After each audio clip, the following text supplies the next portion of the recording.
Whoa, what's going on, everyone? Back again with another webinar. Today, we're going to be looking at alcohol and fitness. Now, the two don't really go hand in hand, but it's going to be very hard to be completely away from the situation where you are presented drinks, whether it being at some kind of shindig or an event, and you are unsure on how you can go about still enjoying yourself without unraveling all of the good progress that you have made with your training and with your nutrition throughout the week. So after today's video, you're going to have a few ideas on what you can be thinking about doing.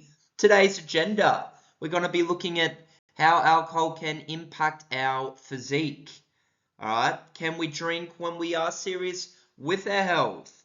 And what drinks can we choose whenever we go out next? So all three are very important topics that we're going to have a look at. Starting off with, how does alcohol affect us? Well, first off, it dehydrates us. Whenever we drink, all right, it's going to leave all of our cells and organs dehydrated. That's why we wake up with a hangover the next day. If we're not drinking a lot of water in between our drinks, it can cause havoc the next day or the next couple of days, depending on how old you are and whether or not you are a seasoned drinker. Hopefully, you are not a seasoned drinker if you are on this community, but if you are, that's what it can do.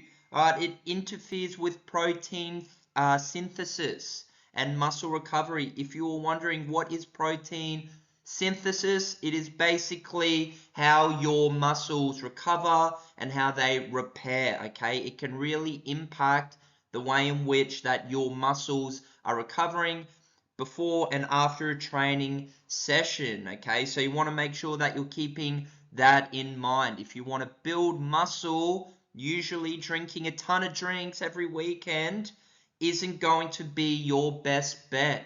And then finally, it contributes to weight gain due to high calorie content. So if you're drinking sugary cocktails or beers, it's going to have heaps of empty calories in them. So there's not much nutritional value in your drinks. So you want to be mindful of that. Another thing, whenever you do go out and you're at a party or an event and you're on a bender and you're pretty sauced up, you're not going to be making very good nutritional choices as well. Whether it being you're leaving the event and you're on your way home, you're going to stop by on something dirty, whether it being a kebab or a burger or some chips. It's not going to be good for you. It's a bit of a double whammy. First, you're smacking the drinks, and now you're getting into the dirty food. So you're not going to be making very good eating choices when you're drinking. All right, so you may be thinking, well, all of this negativity around drinks, well, can I still do it when I am trying to get serious with my health? I understand that some of you may like a drink at time to time, so that is completely fine. So you still can drink when you are training and you are getting serious with your fitness, but you just got to keep in mind really limiting those occasions. You want to be prioritizing your health and your training above most things, okay? So you're going to have to start making a few sacrifices. So if you've been going out most weekends or you're drinking maybe every day, one or two drinks every day, really try to cut back on it, okay? You got to really weigh up what you want to prioritize in this life, whether it being your training or getting on the sauce.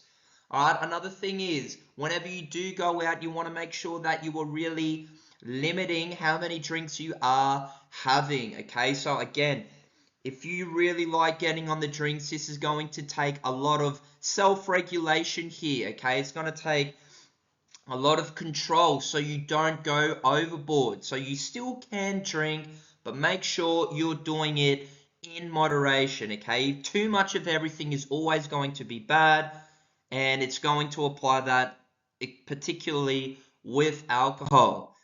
All right, so healthier alternate. So instead of reaching over for the sugary cocktail that's probably got like 400 plus calories in them, opt for a bit of a spirit, whether it being a tequila with a little bit of soda water, gin and tonic, or a vodka. soda water with a little bit of lime in there. The reason why you want to go for these drinks is because they're going to be fewer in calories. It's not going to be off the charts in that calorie content. You also want to be avoiding beers as well. That's where the term beer gut comes from. If you're constantly drinking beers, all of those empty carbs are going to be stored as fat, and it's going to make you gain weight quite significantly. Instead, go for a light beer, okay? So something with very, very minimal carb content in them. That way you're not going to be, again, drinking so many calories. And then also, like I said before, don't go for any mixes, okay? So any drink that is going to be high in calories. Usually that is a cruiser. If you're living in Australia, you'll know exactly what those are, okay? So stick to your spirits, as it will be a lot healthier for you.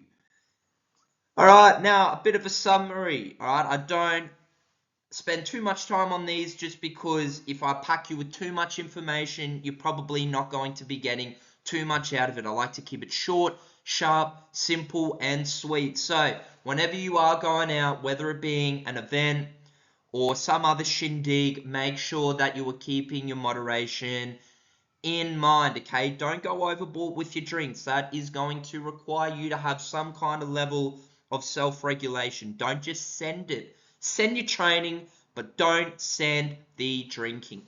You want to limit the opportunities where alcohol could be consumed, okay? So if you're constantly hanging around bar areas, the chances of you having a drink is going to be a lot higher than if you do not. So always make sure that you are limiting those occasions. Another thing with that as well is if you're constantly hanging around people that love to drink and all they like to do in their social time is get together for a drink, you probably need to really reconsider the people that you are spending your time with, okay? You want to instead be hanging around people that are into their training, into their health, and also into their fitness, okay? If you're hanging around those people, you are going to want to be doing the same things that they are doing. And then finally, you want to prioritize your health and you want to choose healthy alternatives, okay? So like I said before, go for your spirits that are going to be very low in calories. Have that with the soda water. Instead of going for the sugary cocktails, go for something very basic. Again, you also want to make sure that you are keeping your fitness and your training in mind. So instead of having 10 drinks, have only 1 or 2 and then leave it at that. And if people say that you're not fun to hang around because you're not drinking, those kinds of people are toxic. You don't want to be around them, okay? Because the people that are going to be beneficial and add value in your life are going to want to see you do really well. All right, and they're going to want to see that you are prioritizing your health, because those kinds of people are going to be healthy and successful themselves. If you like this webinar, let me know, leave a comment. I'd love to know all of your feedback. Till next time, I'm going to see you in the next one.